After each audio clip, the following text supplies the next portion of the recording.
voters in France went to the polls in droves on Sunday. The voter turnout hit record highs. Does it mean that the results reflect the actual views of the French society? To discuss, I am joined by my next guest.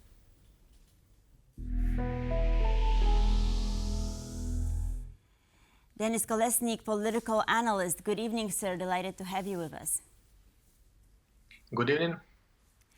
Great to see you. So let me start with the left, because we've all been preparing for the for a better result for Marine Le Pen's national rally. However, we've got Mr. Mélenchon and his National Popular Front. So what happens next? Do you think that Emmanuel Macron will form a coalition with Mélenchon? First of all, indeed, the results are quite interesting and that were not predicted. Since everybody believed that Rassemblement National would win the majority, not the absolute majority, but at least the majority of votes. As for Jean-Luc Mélenchon, we have to note that he is a leader of the LFI party, which is a part of the Nouveau Front Populaire bloc, which includes the socialists, ecologists, and even Communist Party of France. So, what about the possibility of creating a coalition between the pro-presidential former majority, let's put it this way? A few days ago, Emmanuel Macron said that it would not be possible to create a coalition with LFI, in other words, with Jean-Luc Mélenchon. So right now we have to, in my opinion, wait and see whether the president will change his decision or not, because from what we understood previously, there was no way for him to form in a majority when it comes to the LFI, which is the biggest party of the Nouveau Front Populaire. So as of today, yet again, we have to wait a bit, maybe 1 day or 2 days, to understand, first of all, to have the final results, official results, because what we have right now are the results of the exit polls, but the official results are always more or less resemble to the results of the exit polls. One of the questions I was planning to ask tonight is whether Jordan Bardella will become prime minister. Now this question is out of question, so I wonder what names are out there for a potential PM? For obvious reasons, Mélenchon, he would love to be prime minister, but I guess Gabriel Attal would love to stay as a current prime minister, especially given that the performance of the presidential party was better than expected. They will have, according to the last exit polls, between 150 and 170 seats, which is significant. At the same time, you also may be in this situation for a month or even a few months, for example, till September, where the current prime minister will still govern, because the French constitution doesn't state the exact time frame for the nomination of the prime minister by the president, which means that de facto and de jure actually, Gabriel Attal may remain for at least a month or so, at least by the end of summer as a prime minister, given the complexity of negotiations to create a majority, a coalition. So this cordon sanitaire worked. So I was actually wondering, do you think that some people were for sure they were voting against the national rally rather than in favor of some other party. But what issues were so scary that they decided to make this compromise? What elements of national rally's politics? Yeah, yeah, go ahead. I understand. I was obviously observing since the snap elections, day to day observing the political climate in my country. And we can say that there were all forces brought to undermine the score of the Rassemblement National, which means the media were sometimes exaggerating or focusing on certain negative points, or at least perceived negative points of the Rassemblement National agenda, for instance, on migration. There were declarations from the Jordan Bardella regarding the binationaux, people who have two nationalities or three nationalities, for instance, like French and, for example, Algerian or, I don't know, German, whatever. And even though those declarations were not strange or I don't know, extreme or whatever you may think, but they were perceived as such. Many people actually had the impression that they may lose the French nationality because they have another one. But it wasn't true. I mean, there were a lot of speculations, media, and in the public space, there were a lot of attacks against the Rassemblement National. I'm not saying, obviously, I'm not taking part here, but for in favor or not of any of the parties. But I would say that there were a lot of pressure against the Rassemblement National, which played well for Le Nouveau Front Populaire and the presidential party, and by undermining the Nouveau Front Populaire results. Right. So, would you agree with the statement that President Macron's Ensemble is perhaps the biggest winner of the second round because they've managed to increase the number of seats they will have quite significantly, right? We're looking at 150 to 175 seats, so they'll definitely have a bigger say. I would say that they are losers.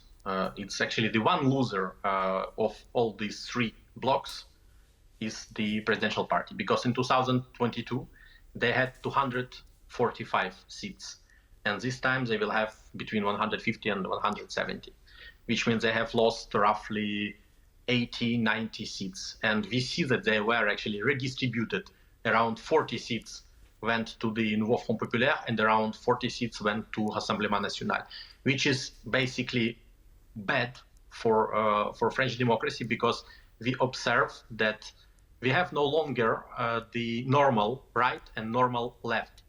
We have extreme right, Rassemblement National, and we have basically extreme left, LFI of Jean-Luc Mélenchon. And it is really bad, because at the parliament we will be having two opposite points of view, extreme points of view on the extreme edges of the political spectrum, and it is not good neither for democracy nor for my country. Right. But if we stick with the results of the first round, I guess there will be even bigger losers. Now, sir, let me ask you about this growing rift, which you've mentioned. Will this translate into some visible results in French daily life, perhaps some policies that are fundamentally different? If you could expand on that, that would be great. You know, honestly speaking, I don't expect any dramatic changes, because prior to this vote and since 2022, we de facto had the three-party system. We had the coalition of left and presidential party, and we had the opposition of Rassemblement National. Basically, we have the same situation right now, even though the left and the extreme left and extreme right gained in power.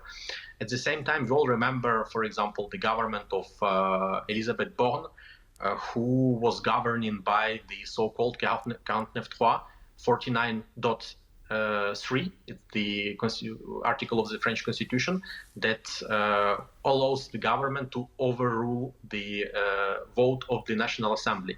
And she was using this extreme measure almost every month. If I'm not mistaken, maybe 23 times during her government, which was extremely a lot. I mean. Absolutely. But let's now look at the French foreign policy, because I believe that now we will not witness significant changes, right? The French will be able to stick to their word when it came to, for instance, when it comes to things such as help for Ukraine. Is that correct? Even if Rassemblement National would have the majority, or even the absolute majority, I don't think that we would have a significant changes in our foreign policy, because the foreign policy is a prerogative of the President of the Republic, as well as defense, actually.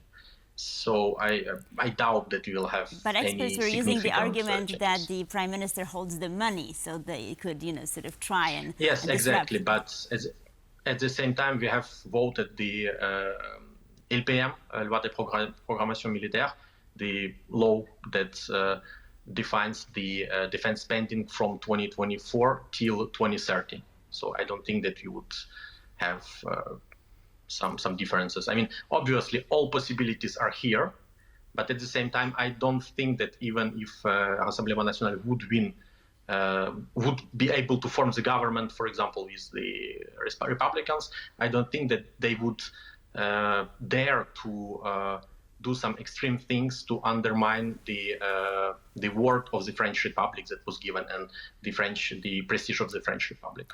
So the French foreign policy was national rally proofed. Now, let me ask you about some of the key changes that we will be seeing. Will there be any? And if so, what will they be? Obviously, I guess there will be attempts by the left to cancel the retirement reform that was adopted actually by the 49.3, unfortunately.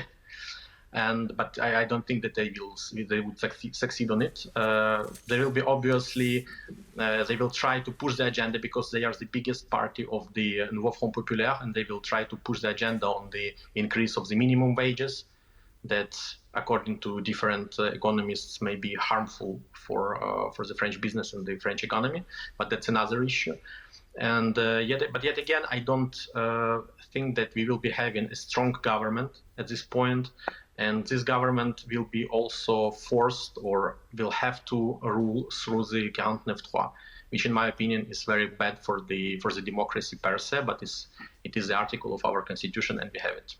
So one last question. Are you happy with the results or not? I think that both results, the results we have are bad. And I guess if we would have another result that we were expecting, that would be also bad for France. Well, and on this sad note, I guess we have to conclude. Denys Kolesnyk, thank you, sir, for being with us this evening and for your insights.